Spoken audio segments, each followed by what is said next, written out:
This forum is brought to you by PROS, headed by Glenda Olid.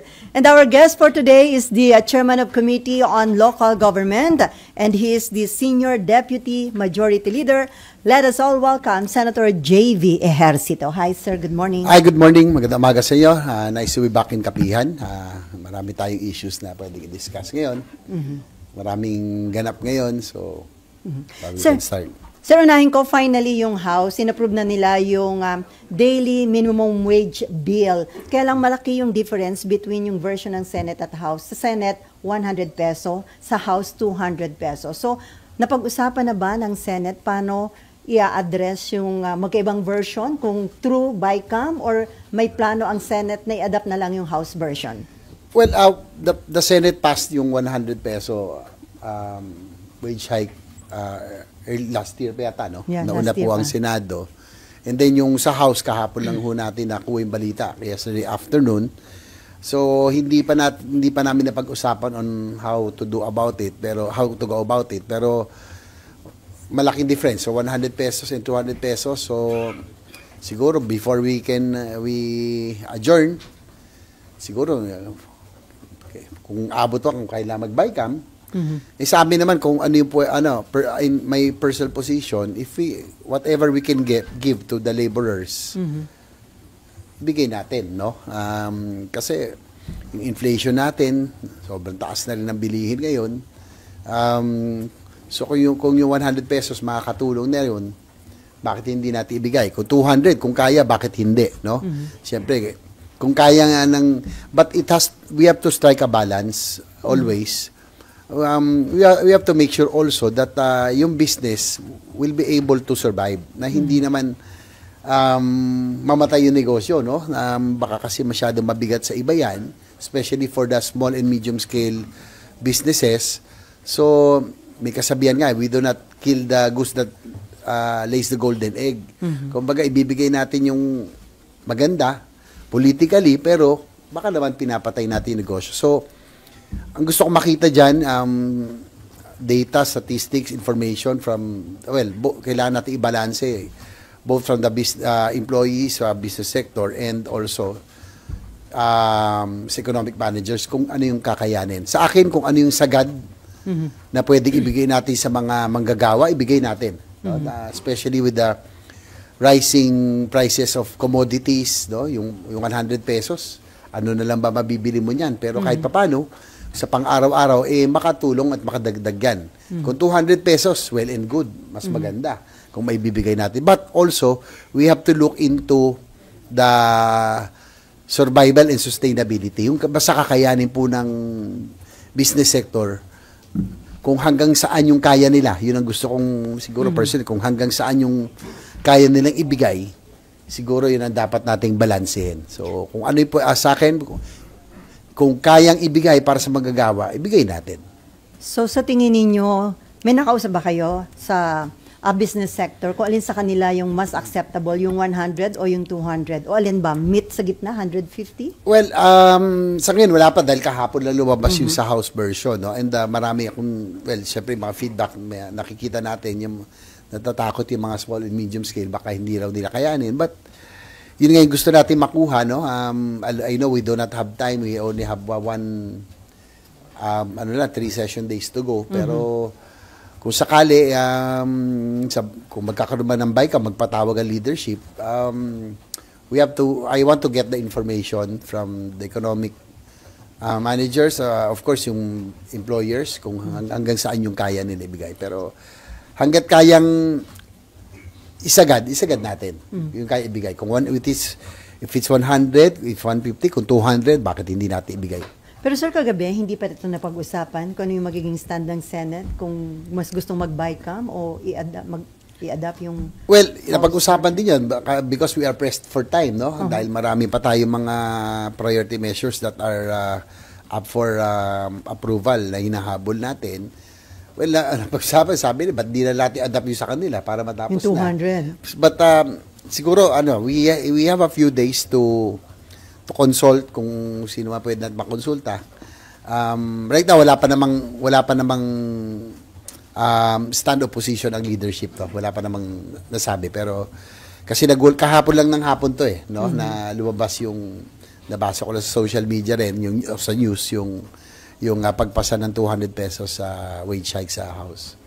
Pero personally, sa tingin nyo, mayroon ng pangangailangan kaya dapat may maipasang batas, may madala sa Malacanang nalalagdaan ng Pangulo, sir? With the rising prices, with the inflation at present, sa tingin ko, kinakailangan na talaga magkaroon ng wage hike. Be it 100, 150, 200. Kung ano po yung kayang ibigay na po natin. Because sabi ko nga ngayon yung 100 pesos, 'di ba? Ano ba mararating niyan, 'di ba? Pero kung maidadagdag man lang natin sa pang-araw-araw, palagi ko malaking bagay din po 'yon. So yung amendment sa UHC law, anong status ba nun? May BICAM? Supposedly schedule tayo Monday, no, ng BICAM. Kaya lang maraming concerns kasi yung mga Philippine Medical Association, yung mga ibang association ng mga medical practitioners.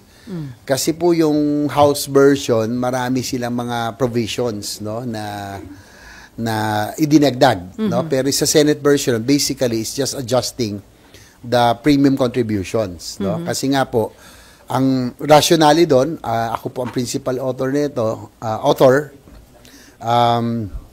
because when we were drafting the Universal Healthcare Law 2017-2018, pinirmahan po ito 2019, nobody foresaw the pandemic coming. Wala na yung pong mga data, yung mga projections at that time, yung pong pagtaas ng yung pag-set ng premium contribution at that time were based on prevailing circumstances. At that time, maganda ho ang takbo ng ekonomiya natin, ng Pilipinas, ng world economy. So, all the data were based on those information during the prevailing period. So, wala naman ho nakapredict ng pandemic, and we deemed it proper that kahit na 2025 na, marami pa rin hong nagre-recover pa rin. So, we would want to give chance for everybody to be able to recover, especially our workers, na may adjust natin ng konti yung premium contributions. No, i-adjust lang, and then it will, kumbaga babalik din naman yun sa, yung increase niya slowly para hindi naman sila mabigatan. Magkapareho ba yung naipasa sa House? O malaking difference? Sa House ba ilang percent? Yung sa Senate kasi proposal namin noong una sa akin 4%, no? Kasi 5% na siya ngayon. Ibalik sa 4%, kaya lang during the deliberations on the floor, ang suggestion ng minority leader na minority gawin 3.25 na, isagad na. Dapat nga 3%. Sabi ko baka naman di na kayanin. Especially, we have to take into consideration also yung maraming concern kasi, mga PMA, mga ibang mga doctors association, baka it might affect the sustainability of the program, no? We're only on the 5th year, entering the 5th year of implementation. Hindi pa ito fully implemented, no? It's a 10-year program. So, baka ang concern nila, by adjusting, baka maapektuhan. And also, siguro, nag-worry din ang marami dahil dun sa nangyaring yung subsidy that was used elsewhere, no? Na yung PhilHealth subsidy na 89 billion that was used for other purposes. So, baka yun yung naging concern. So, all I can assure is that right now, we will make sure na hindi na ho mangyayari yun, no? Whatever funds of PhilHealth should stay for PhilHealth para magamit po ng miyembro. We have to increase the benefit packages. We have to improve. I'm quite positive right now with the new PhilHealth head kay Dr. Mercado na talagang yun ang sabi namin. Sabi ko, as the principal author and sponsor of the Universal Healthcare Law, our aim is to lower the out-of-pocket expense of every Filipino. Sana naman, under his leadership, we will now be able to increase yung pong contribution, benefits, and also yung participation, no, ng PhilHealth. Napaka-importante kasi tinignan ko nga nakakalungkot, no, na on the average the past 3 years 18% lang ang participation ng PhilHealth sa mga medical expenses for hospital bills. Meron pa nga 5%, 2%, no? Pag 100,000, ilan lang yung sinasagot ng PhilHealth. Sabi namin, paalala namin, you are not a private corporation. Bakit nyo tinitipid?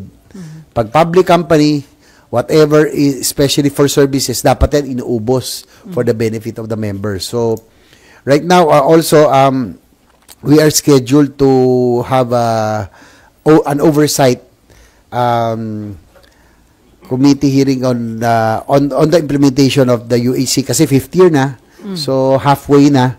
So tingnan natin kung saan ba nagkulang, saan ba nagkamali, saan ba nagkulang so that we can make the necessary adjustments. So sir, ina-assure nyo na bago mag-adjourn si NIJE, may mararatify na BICAM report tungkol sa UHC amendment? We are scheduled already on Monday, no? Tignan natin hopefully magkasundo kami ng House version kasi maraming provisions sa kanila eh. Sa amin po basically is just adjusting the rate more para nga maka-recover yung yung ating mga kababayan muna. So, ang maraming concern yung Philippine Medical Association and other doctors organizations, medical practitioners, baka maapektuhan. We have to give the UHC a chance, no, na kumbaga hindi pa naman siya fully implemented, kumbaga it's a work in progress na siguro yung amendment could come later on. So ba't sumulat kayo kay Presidente regarding UHC proposed amendments? Hopefully since it's a priority measure na sumut kami na sana masama rin sa LEDAC priority measures or certified. So, just in case, hopefully, makaabot. Baka namang nasama naman. Maabot. So, it depends on Monday. But be rest assured that we will, again, just like sa wage issue, we need to strike a balance. No? Na we have to make sure that it will be sustainable. But at the same time, ang target natin, more important, mas killing ako doon sa increasing ng benefits and participation. No, yung pong pagda-ospital ang isang pasyente, no, halimbawa 100,000, dapat at least 30% ang sagot ng PhilHealth. Pwedeng 40, pwedeng 50%. Para naman maramdaman nila na ang sarap ng pakiramdam no na ay kahit papaano yung gobyerno through PhilHealth nandito para umalalay. Pero kung halimbawa 500,000 tapos sasagutin ng PhilHealth 7,000, 8,000 tulad ng mga nakaraan. Parang diba? Hindi mo masyadong ramdam. So, we are determined right now as the sponsored author of this UAC that we will make sure that PhilHealth will increase their case rates para po yung magiging basihan ng kanila pong magiging participation ng pag-set ng participation nila sa bawat medical expenses and hospital bills. Okay. More related? Wage hike lang po. Wage hike. Opo. Balikan ko lang po yung sa wage hike, Sen.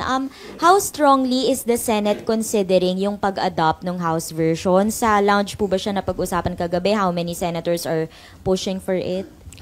Actually, late afternoon na siya lumabas, no? Yung news. So, yung iba wala na masyado eh. So, napag-usapan lang ng mga nandoon, yung sabi na, what if you adopt their version, yung sa House, no? Wala pa naman, nothing concrete. Pero, siguro, doon tayo maglalaro. It's either 100 pesos or 200 pesos. Or, kung magkakabay-cam, then we can have a compromise yung 150. But that I do not know yet. No? Pero, siguro, at least, siguro ang masisigurado natin, magkakaroon ng increase, no? Minimum of 100, probably at maximum of 200. Yun lang. Again, we would like to hear also, bago natin yan i-push, bago natin i-aprubahan, we have to make sure also that the businesses can afford and can survive, no, by giving 200 pesos daily wage increase for every workers. Okay, Maki. Same issue? Ay, sorry. Sige, mamaya. Anyway, sir, doon ko sa pagpapaliban ng EDSA rehabilitation, sapat ba yung 1 month para i-assess yung mga dapat gawin para tapusin daw ng 6 months instead na 2 years yung EDSA rehabilitation? At open po ba ang government sa inyong suggestion na tapusin muna yung mga railway projects bago simulan yung EDSA rehab? Well, I think I was the only one who spoke against it, no? Kasi unang-una pinag-usapan ba ng ano yan? Was it just DPWH? Kasama ba ibang ahensya diyan? Nagkaroon ba ng economic impact assessment bago mag-decide na magkakaroon ng total rehabilitation, no? Ng EDSA, and that will sabi ko nga, hindi lang yan chaos, hindi lang yan magulo, super gulo yan. No?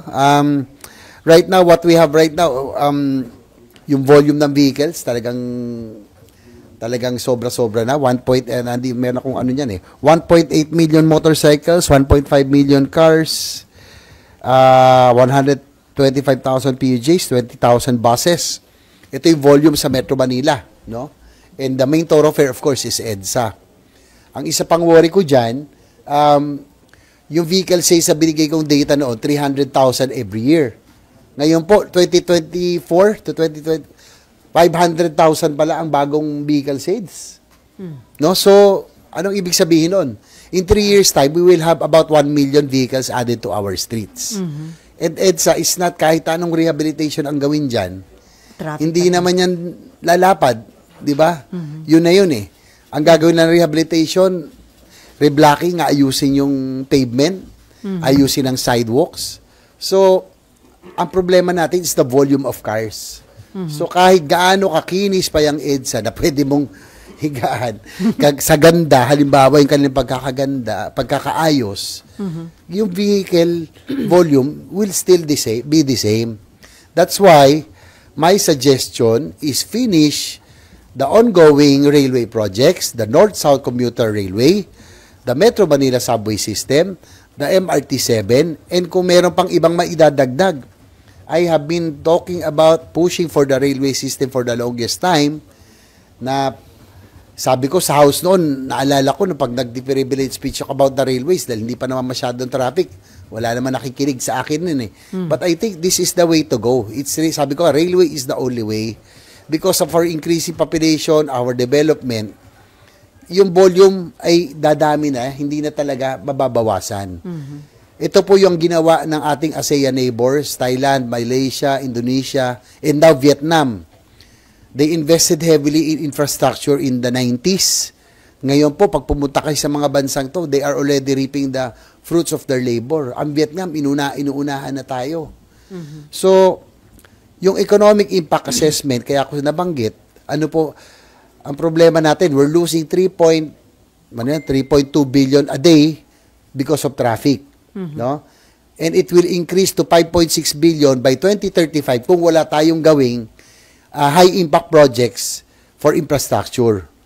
So, yun po yung a day yan, yung gasolinang nasusunog dahil sa traffic, yung oras ng bawat tao na naiipit sa traffic, and others. Second, foreign investments, dapat to i-consider din. Kung titignan mo ang ASEAN ngayon, dati po nasa top 3 tayo, top 5 easily. Now, inunahan tayo ng Vietnam na. Di ba? Singapore, of course, Malaysia, Thailand, Indonesia, and now Vietnam. Tapos pang-anim na tayo. One of the reasons is high cost of energy, labor cost, and weak infrastructure. So, kung gagawin mo pa yung EDSA ngayon, panahon na ito, talagang yung foreign investments na inaasam natin, na tinrabaho ng Pangulo nung unang upo niya, talaga inikot niya we are open for business. Wala nang pupunta sa atin. Madi-discourage so sila. We have to, ang pinaka-primary consideration is the economic impact because brought about the total rehabilitation. So hindi yun ang sagot, sir? Sabi ko nga, kahit gaano kakainis, kagaganda gawin mong EDSA, ganun pa rin ang vehicle volume eh. Di ba? Hindi naman, ang aim natin, mabawasan yung vehicle volume. Paano mababawasan? Kailangan maging online na ang mga railway system. People should now use the mass transit. Pag maganda at maayos, di ba? Yan ang ginagawa sa Europe, sa Asian neighbors natin. masyado tayo, we have become a car-centered society for so long. We need to look into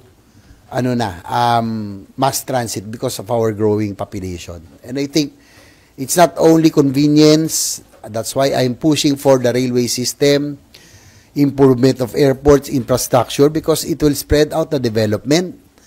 It will develop the countrysides, hindi lang Metro Manila, Cebu at Davao. Dapat yan, pag may railway, maikalat yan. And this will create growth development areas. We will create growth nodes, opportunities. Yan po ang magiging epekto nito. Opo, mahal po ang infrastructure, but yung pong opportunities and jobs and opportunities, doon lang natin maibibigay yan by creating new growth areas, especially in the provinces. Sir, do you intend to inform the President and then yung mga concerned government official dyan sa iyong suggestion? Well, I have given my piece already. Wala naman ako. Siguro kung may chance, hindi naman kasi kami madalas nagkikita ngayon.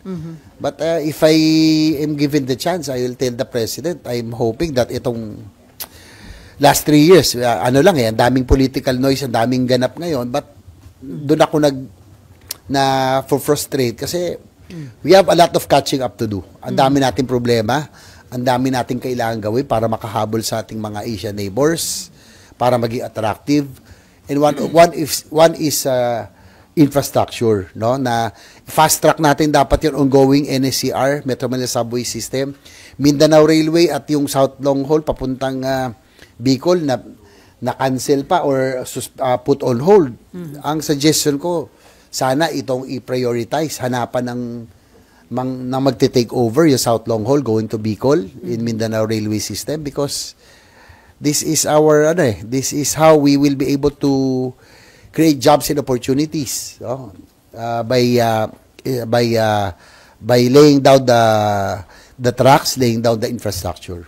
So sana itong last 3 years, ang bilis ng panahon di ba? Nung una kasi, if you remember, nung panahon po ni Pangulong Duterte, yung pong build, I happened to defend the budget of the DOTR during that time.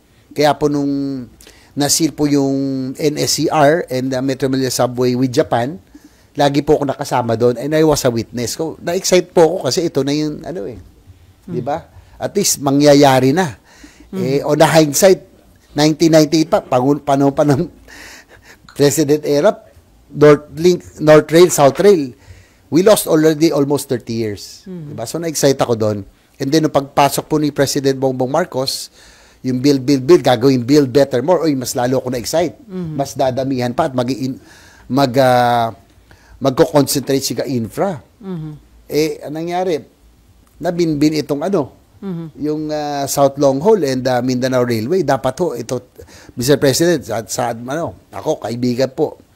I want you to succeed because his success will be our success. Sana po, ito yung hanapan ng solusyon because pang long term po tayo I'm looking at what will be good for the future.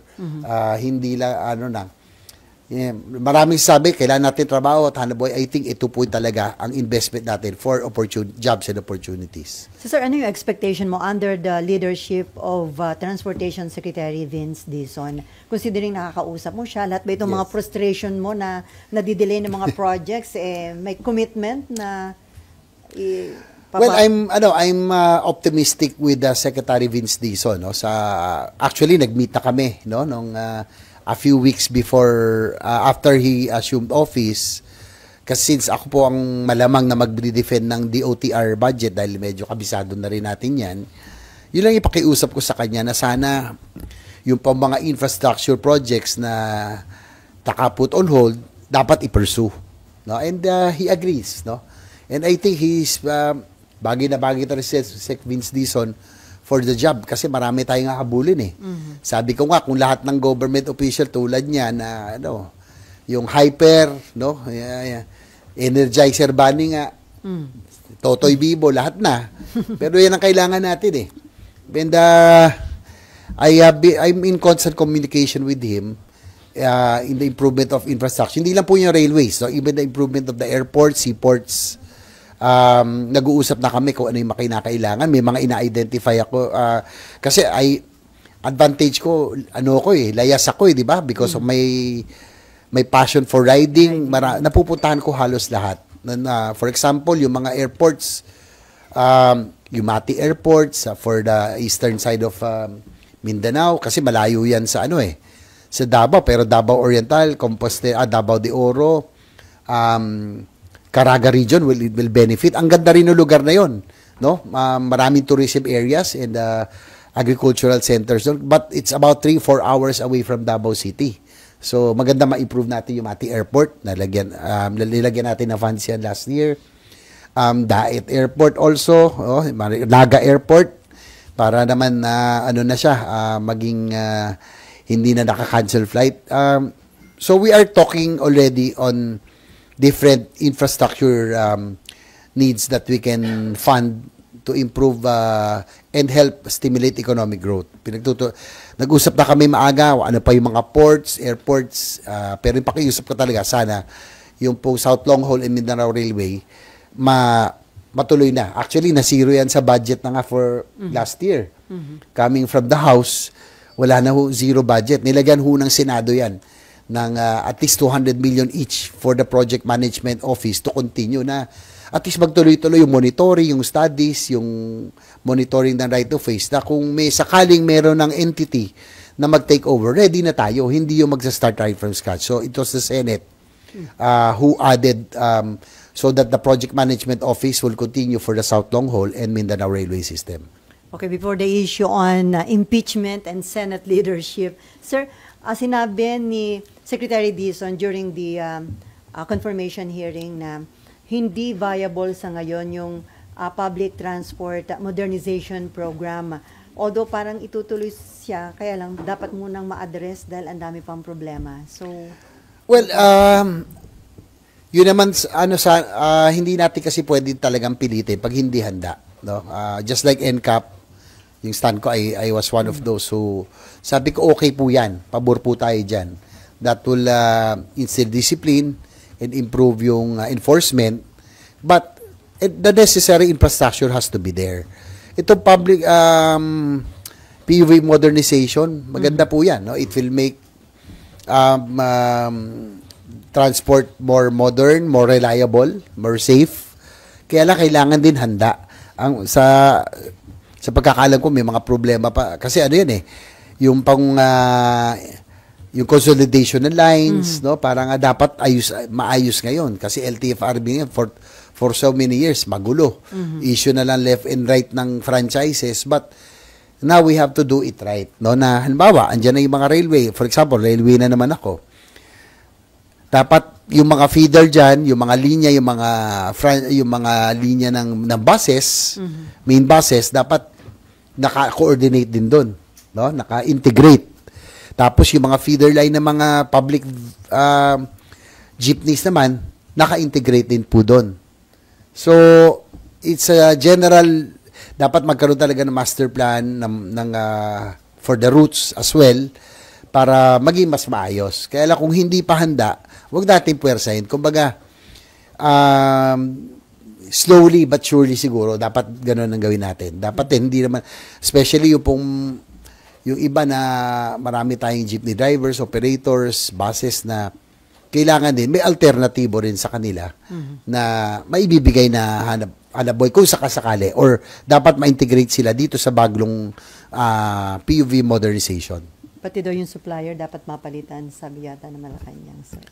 Well, depende kung ano na lang, whatever supplier can give the best, yung pinaka-reliable, durable, at a reasonable price. Kasi medyo mahal din yung modern jeepney eh. I think yun yung challenge doon. It's the financing side also. Parang almost 1.5 to 2 million. Medyo mataas din. So kung magkakaroon tayo ng magandang scheme, financing scheme for the PUV operator, PUJ operators, PUV operators that they can afford, no? Na siguro naka-spread out para naman kayanin po nila. Okay. Other issue, Maki. Oh, sige, go. Impeachment ka agad. Individual members of the UP College of Law para issue a statement urging the Senate to start the impeachment trial forthwith. Reaction lang po. Well, alam mo, whether I made a statement yesterday, whether I am for it or I am not for it, is irrelevant. It's the Senate is duty bound to convene the impeachment court according to our constitution. Kumbaga, ano namin yan? Responsibilidad po namin yan. Nagsalta na po ako dati, sabi ko po, nung hindi pa po na-forward, sabi ko that time, sabi ko, hindi naman ako pabor talaga sa, dahil we have to be realistic about it, that impeachment is politically charged. No? It's both legal and more political. Dalawa po yan. Lahat naman po ng impeachment process is really politically charged.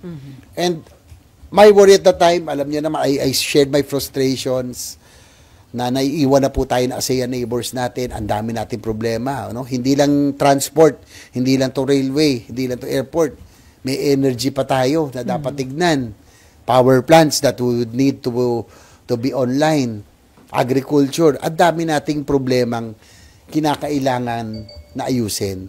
And isa sa frustration ko, ang aga ng bangayan, no, sa administrasyon na ito, 1.5 years, 2 years, nagsimula na ang bangayan. Nanghinayang ako doon sa momentum, no, with the biggest mandates ever received by both the President, the Vice President. We were off to a good start. Ang ganda ng goodwill. Kaya lang napaaga yung bangayan na ito, humantong na nga po tayo sa magkakaroon na ng impeachment. Kaya po ako hindi pabor that time na sinabi ko kasi nga, ang dami nating pressing problems. Ang dami nating kailangan habulin. But in case, ito na, talaga namang itutuloy naman itong impeachment, whether we like it or not. As I mentioned, we are duty bound. Sana matapos agad. So we can, whatever the decision is, whatever the verdict is, I hope we can go back to our normalcy as soon as possible. Mahaba-haba at marami-rami tayong hahabulin. Ang worry ko rito, yung sabi ko nga, Vietnam is already tawag nito is already leaving us, nakalamang na sila no, they're doing all the right things. Habang tayo nakastagnate. No?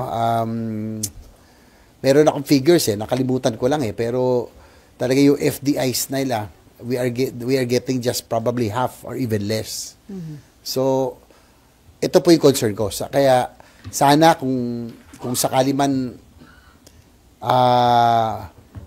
magkaroon ng impeachment matapos ito sa lalo madaling panahon, hope we can wrap up as soon as possible para po we can go back and go back to our businesses and of course yung po mga pressing problems, challenges ay that we could already give attention to. Okay, sige. What's your Sen, opinion dun sa seemingly na nadidelay yung pag-convene ninyo? Well, I'm not defending the leadership or the Senate, no. Unang-una, pinasa ng House of Representatives yan. Kailan ba nila pinasa yan? Last day. 5 o'clock. We adjourned at 7. Di ba? 5 o'clock, talagang last minute din. They had all the time since December. Sana pinasa nila kaagad so that we would have the time. So hindi lang wag naman sana not defending the Senate but I'm just stating the facts na sana kung pinasa nila mas maaga baka mas maaga rin na simulan. Pero sir, may mga nagsasabi na dahil dun sa patuloy na pagkakadelay ng pagsisimula ng impeachment process dun sa impeachment case laban kay BP Sara, parang ang on trial ngayon, yung Senado, hindi na si BP Sara. Parang dahil di ba ang daming batikos, ang daming mga iba't ibang opinion, well, parang kayo nang nalilitis, kayo na... Hintayin na lang po natin. One thing is for sure, we are duty bound, as I mentioned, to go through it. No? So matutuloy yan. Hindi naman, I don't think there's an attempt to derail or to stop. Pero sa consultation nyo sa inyong mga legal counsel, naniniwala ba sila na pwedeng tumalon, mag-crossover sa 20th Congress kapag nasimulan sa 19th itong... Well, that will be a legal question. Di po ako abogado, but yan ang pagdidebatihan. Again, it might be that the 20th Congress already will be the one to decide whether to go through it or not. So, parang nandun na rin yun. Pwedeng, magsusumpa na kami ngayon, di ba? Bago siguro as impeachment court, but it will go through, magko-crossover na yan. So, it's still, again, the plenary will always be supreme. Kung ano pong maging desisyon ng Kongreso, ng 20th Congress, then that will be followed. Sir, dun sa umiikot, before RG, dun sa umiikot ho na resolution seeking Senate parang de facto dismissal noong impeachment case, yun po ba nabasa ninyo? At ano yung aral ba na inyong legal counsel ko? Nabasa ko lang yun sa news, sa social media. So, hindi pa ako nakakuha. Hindi ko pa nakuha physically. Hindi kayo binigyan pa ng copy, Hindi sir? Hindi pa. Sabi ni Senator Bato, binibigyan yata yung mga interesado lang dun sa resolution. RG. Sir, kasi sabi niyo po, it will probably be the 20th Congress na magha-handle na dun sa trial. But you are one of the 17 senators from the 19th Congress who will serve in the 20th Congress. So it's a question that inevitably you will have to decide on. So ano po ba ang, sa tingin niyo, pwede niyo bang i-handle yan as 20th Congress? I think whether like it will be the next Congress already, no? That will already serve as senator judges, diba? So whatever, again, as I mentioned, whatever plenary will always be supreme. Kung ano pong mapag-usapan, collegial body kami. Kung ano ang opinion ko ay whether I'm for it or not, gusto ko ba? We just have to follow what the body would decide on. So tuloy yung preparation niyo, sir, dahil nandun yung possibility na I think magtuloy-tuloy. yun naman ang nasa Constitution. Again, as I mentioned, palagi ko nagsalta na ako doon. We are duty bound, no? That's our responsibility. Okay, Amor.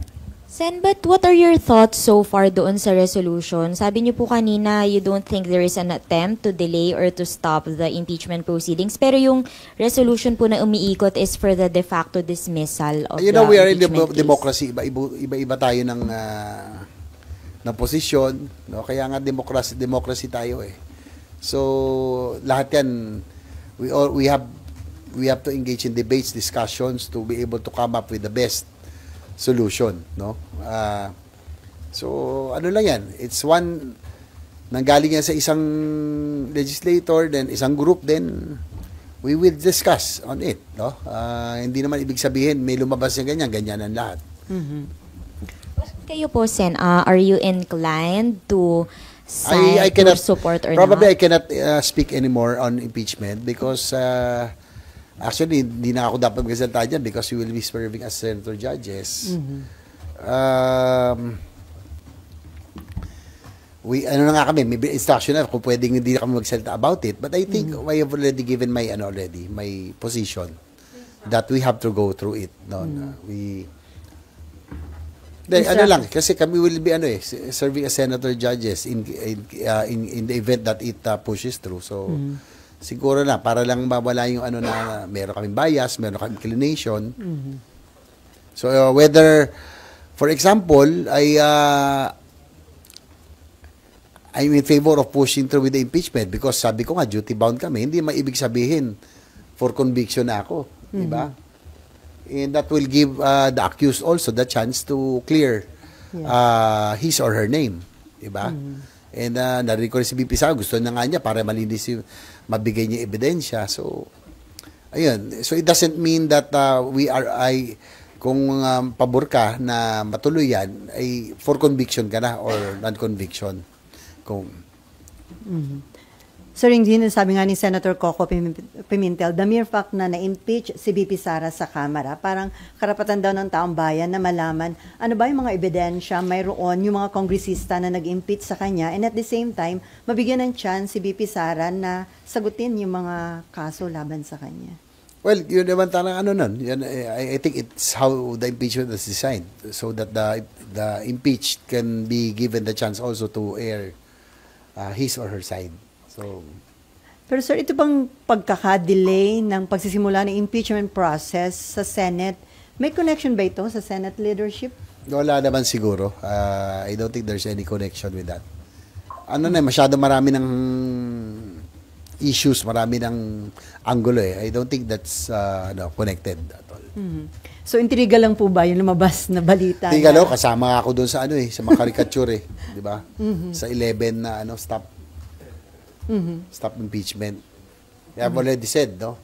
Kasama tayo doon na isa kami sa mga 11 para lang ma-retain yung leadership. But as I mentioned, we are nasa constitution 'yan eh. And we cannot it's a sworn duty to uphold the constitution. So, sir, habang tumatagal, parang nandun ba yung may mga grupo na nandun yung pang-pressure? Parang mahirap ba yung sitwasyon ninyo dahil ang daming public opinion, may mga nagrarally na rin. So, ano yun, parang... As I mentioned, kahit anong sabihin nyo na legal, but it's more politically charged. So, of course, we are...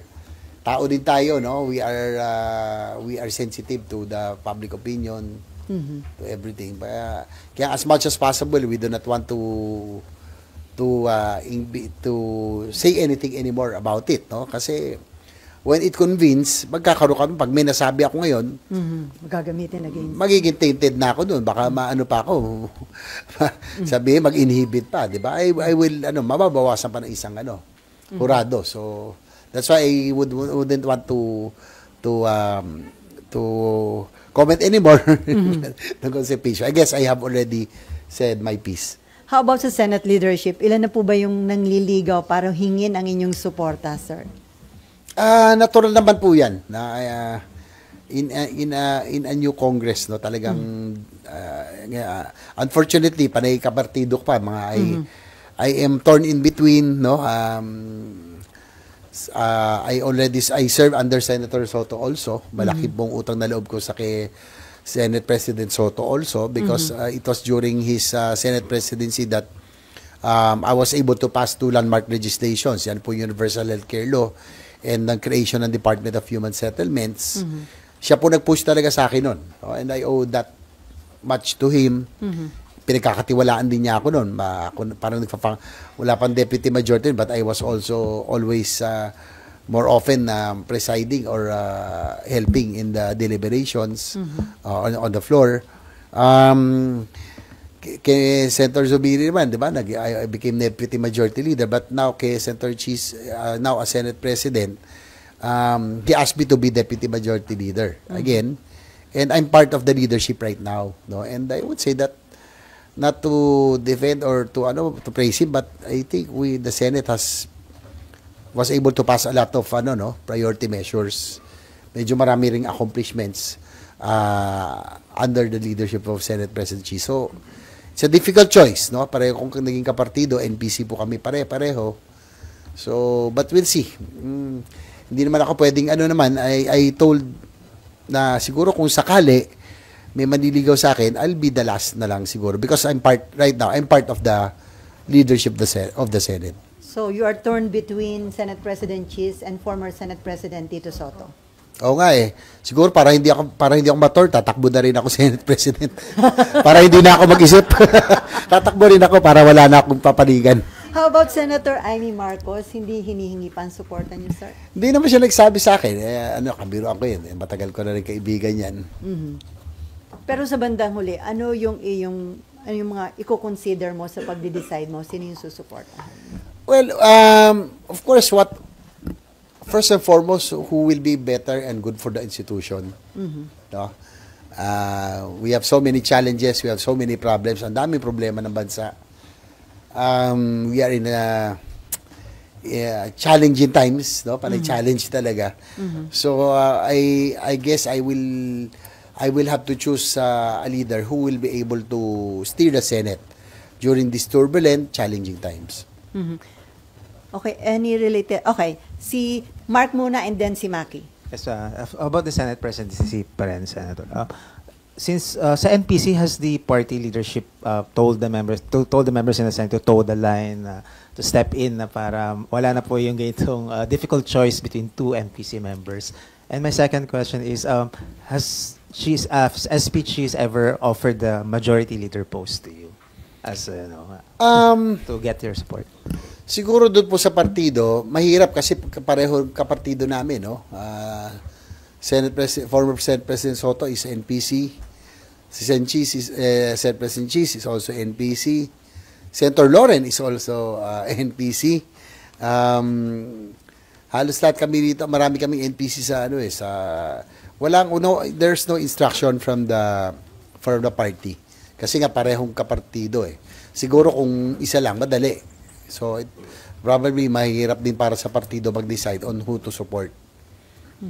Pero sir, better daw ba na lawyer ang Senate President kapag nagkaroon ng impeachment? Hindi naman requirement, but I think preferably kasi it's not ordinary parliamentary procedures. This is a court, more of court proceedings, no? Yung mga rulings. So, mas may advantage kung sakasakali, kung ikaw ay abogado. Hindi naman kailangan, pero I think because of the proceedings, na more of court proceedings to than parliamentary. My second question is, have you been offered the majority leader post? Since deputy po kayo niyo, parang it's just natural that you get to be promoted to that post. Sa ngayon I'm just ako okay na ako sa deputy majority leader, just doing my job, no? Yung majority leader kasi talagang it will be one of the most coveted, no?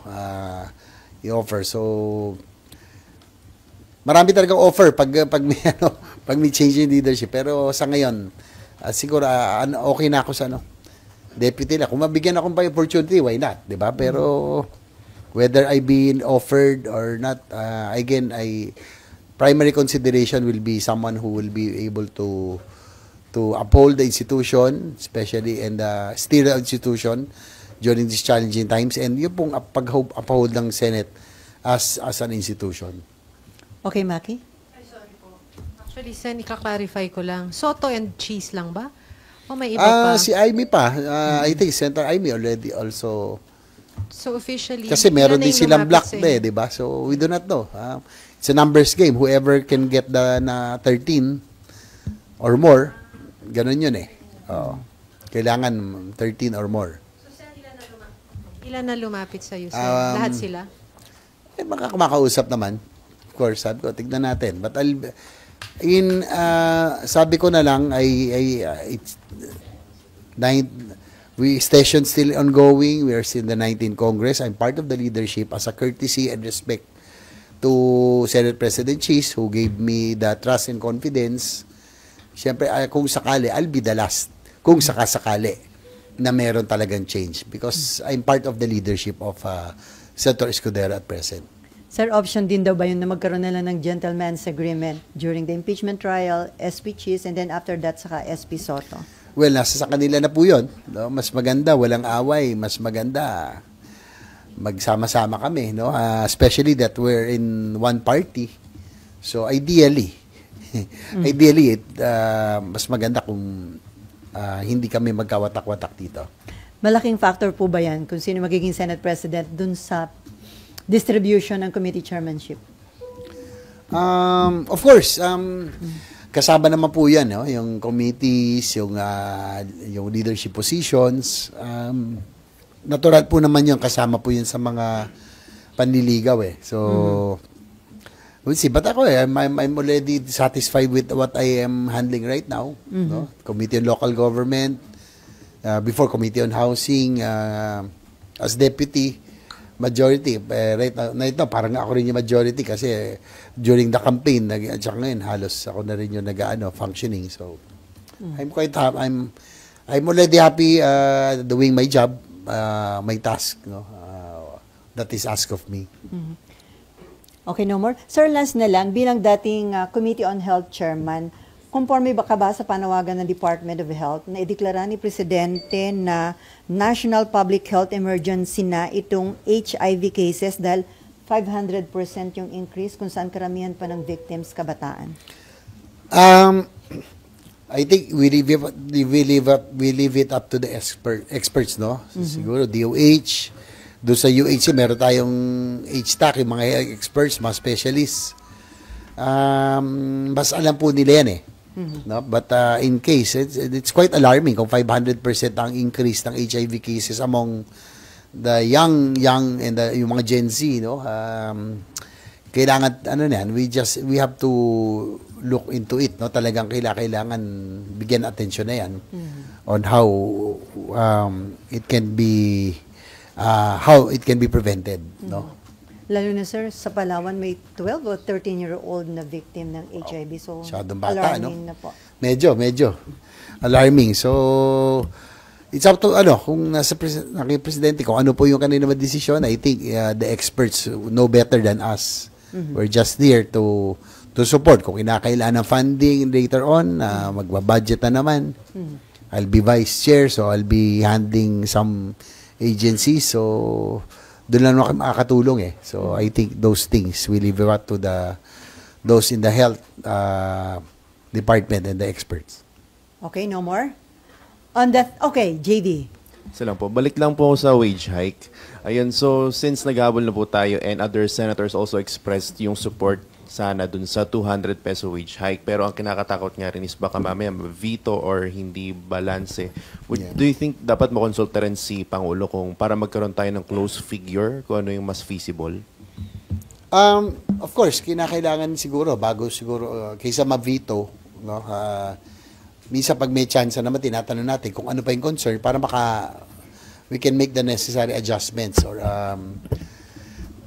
again, position natin dyan. Kung ang gusto ko sana makuha yung figures in yung position ng mga employers and business sector, kung hanggang saan talaga yung kaya. Again, kung kaya natin ibigay 200 pesos, why not? Diba? Because ako, dahil ano pa ba mahabot ng 100? Kahit 200 pesos, diba?